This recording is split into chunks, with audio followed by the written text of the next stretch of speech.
Dubai का वो काला सच जिसे जानकर आप हैरान रह जाएंगे और कैसे दुबई के शेख करते हैं अपनी रातें रंगीन। देह व्यापार का धंधा दुबई में बहुत बड़ा हो चुका है। यहाँ की करीब 30,000 लड़कियाँ देह व्यापार का धंधा कर रही हैं। ये लड़कियाँ ये घिनौना काम करने के हर घंटे 11,000 रुपए तक लेती है और कई लोग इस धंधे से करोड़ों रुपए छाप रहे हैं। यहाँ जवान होने के साथ साथ नाबालिग लड़कियाँ भी खुलकर देह का धंधा करती है। इसके लिए यहाँ एक सीक्रेट कोड भी है जो है द लेडीज नाइट। यहाँ की पुलिस को यहाँ चल रहे काले धंधे के बारे में पता है, लेकिन फिर भी वो कुछ नहीं करते। अगर कोई विदेशी महिला रात के समय बार के पास खड़ी हो तो कोई ना कोई बड़ा बिजनेसमैन उसे देह परी समझकर उससे पैसे ऑफर करने लगता है। जो महिला यहाँ काम के सिलसिले में आती है उनके साथ भी बहुत अत्याचार होता है और कई बार तो उन्हें देह व्यापार के धंधे में उतार दिया जाता है। यहाँ तक कि बॉलीवुड की कुछ एक्ट्रेसेस भी दुबई में देह व्यापार का काम करती है, जो बहुत ही कम लोग जानते हैं। United Nations human rights commission ने भी कई बार यहाँ वर्कर्स के साथ होने वाले शोषण के बारे में लिखा, लेकिन यहाँ आने वाले टूरिस्ट्स को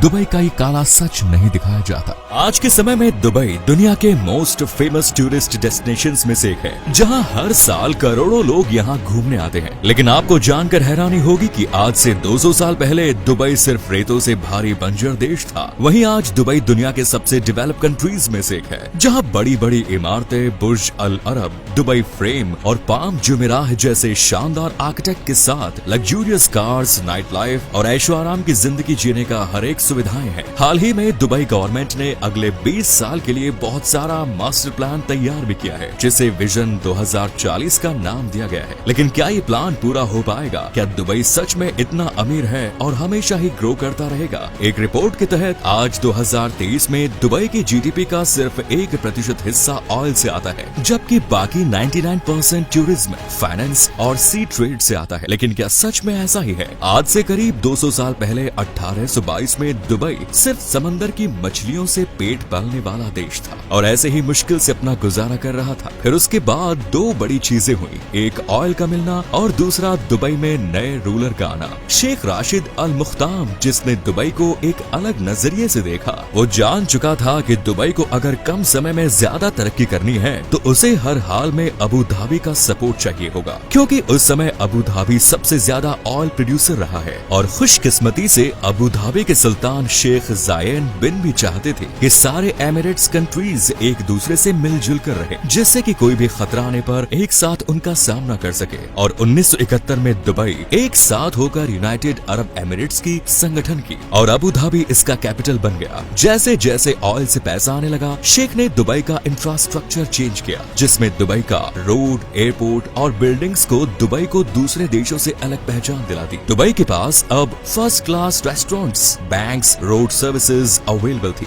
इतना ही नहीं, शेख ने लोकल एयरपोर्ट को एक्सपेंड करके फ्लाई एमिरेट्स को जन्म दिया। इन स्टेप से दुबई अब मिडिल ईस्ट और नॉर्थ अफ्रीका का इम्पोर्टेंट डेस्टिनेशन बन गया। दुबई में अब पहले से ज्यादा टूरिस्ट आने लगे और दुबई का इकोनॉमी रातों रात बदल गया। इसीलिए दुबई ये क्लेम करता है कि आज उसकी डेवलपमेंट में ऑयल की डिपेंडेंसी 1% से भी कम है। दूसरा कारण है दुबई की रियल एस्टेट, जो उतनी तेजी से ग्रो नहीं हो रही है। दुबई बहुत सारे डेवलपिंग कंट्रीज से लोन लेकर अपने देश में कंस्ट्रक्शन करता है, लेकिन अगर IMF की इस रिपोर्ट को देखें तो 2014 से दुबई की प्रॉपर्टी प्राइस बहुत ज्यादा गिर चुकी है, जिसका मेन कारण है ओवर सप्लाई। दुबई गवर्नमेंट का मानना था कि अगर आप बनवाओगे तो वो आएंगे, लेकिन ये स्ट्रेटेजी फेल होती नजर आ रही है। जहां आपको बहुत सारा बिल्डिंग, ऑफिस तो नजर आएगा, मगर उनका लगभग 60% खाली है। अनफॉर्चुनेटली पिछले कुछ सालों में प्रॉपर्टी का सप्लाई डिमांड से ज्यादा होने के कारण ये हो रहा है और 2010 में खरीदी हुए कुछ प्रॉपर्टीज को आज के समय आप बेचने जाएंगे तो आपको लगभग 60% लॉस होगा।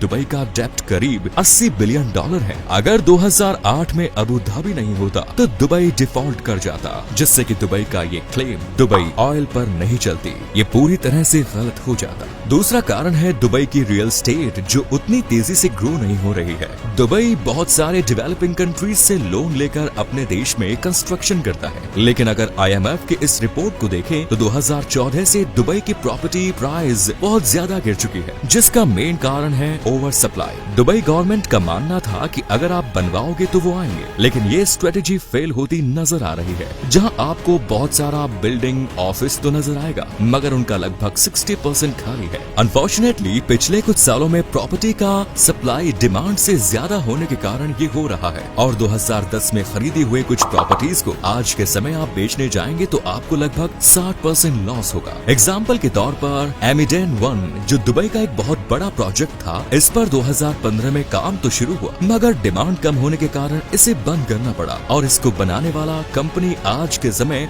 बैंकरप्ट हो चुकी है। इसके अलावा दुबई में लेबर प्रॉब्लम्स हैं क्योंकि दुबई का पॉपुलेशन ज्यादा नहीं है, जिसके चलते उन्हें इंडिया, पाकिस्तान, नेपाल जैसे देशों से काम करने के लिए लेबर को बुलाना पड़ता है, जिससे उनके पास कोई स्किल्ड लेबर नहीं है। और दुबई सरकार को ऑयल एक्सपोर्ट करके जो पैसा आता था वो रियल एस्टेट में इन्वेस्ट करते थे। मगर आज के समय में बहुत सारे देश कच्चे ऑयल का निर्यात करना धीरे धीरे कम कर रहे हैं, जिससे उनका ऑयल एक्सपोर्ट कम होता जा रहा है और वो रियल एस्टेट में ज्यादा इन्वेस्ट नहीं कर पा रहे हैं। तीसरा बहुत ही इम्पोर्टेंट फैक्टर है दुबई एक्सपो। कोविड के कारण ये एक्सपो 2020 के बजाय 2021 में हुआ और इसे सारे एक्सपर्ट्स $1 बिलियन फेल्यूर कह रहे हैं। ईरान भी कई बार यूएई को इजराइल से दोस्ती बनाए रखने के लिए थ्रेट कर चुका है। अब जो चीज दुबई और अबू धाबी को बाकी देशों के मुकाबले सुपीरियर बनाती है वो है यहाँ के लॉज एंड ऑर्डर्स। यहाँ के सख्त कानून के कारण सभी बड़ी बड़ी कंपनीज अपना हेडक्वार्टर्स दुबई में खोलना चाहती है, लेकिन ईरान के इस थ्रेट के बाद आज अगर बदकिस्मती से दुबई में कोई मिसाइल अटैक्स हो गया तो सारा इन्वेस्टर्स और बिजनेस कॉन्फिडेंस जीरो हो जाएगा। इससे भी बड़ा नुकसान होगा दुबई टूरिज्म का, जिससे कि दुबई इकोनॉमी की रीढ़ की हड्डी पूरी तरह से टूट जाएगी। और आखिरी फैक्टर है सोर्स ऑफ रेवेन्यू, जिसका मतलब है कि दुबई उन चंद कंट्रीज में से एक है जहां पर 0% इनकम टैक्स है, यानी कि आप दुबई में जितना ज्यादा चाहे कमाओ, आपको दुबई सरकार को कोई भी इनकम टैक्स नहीं देना पड़ेगा। दुनिया की सभी डेवलप कंट्रीज में इनकम टैक्स देना पड़ता है, जिससे कि वो देश अपनी इकोनॉमी और इंफ्रास्ट्रक्चर डेवलप करने में पैसा खर्च कर सके।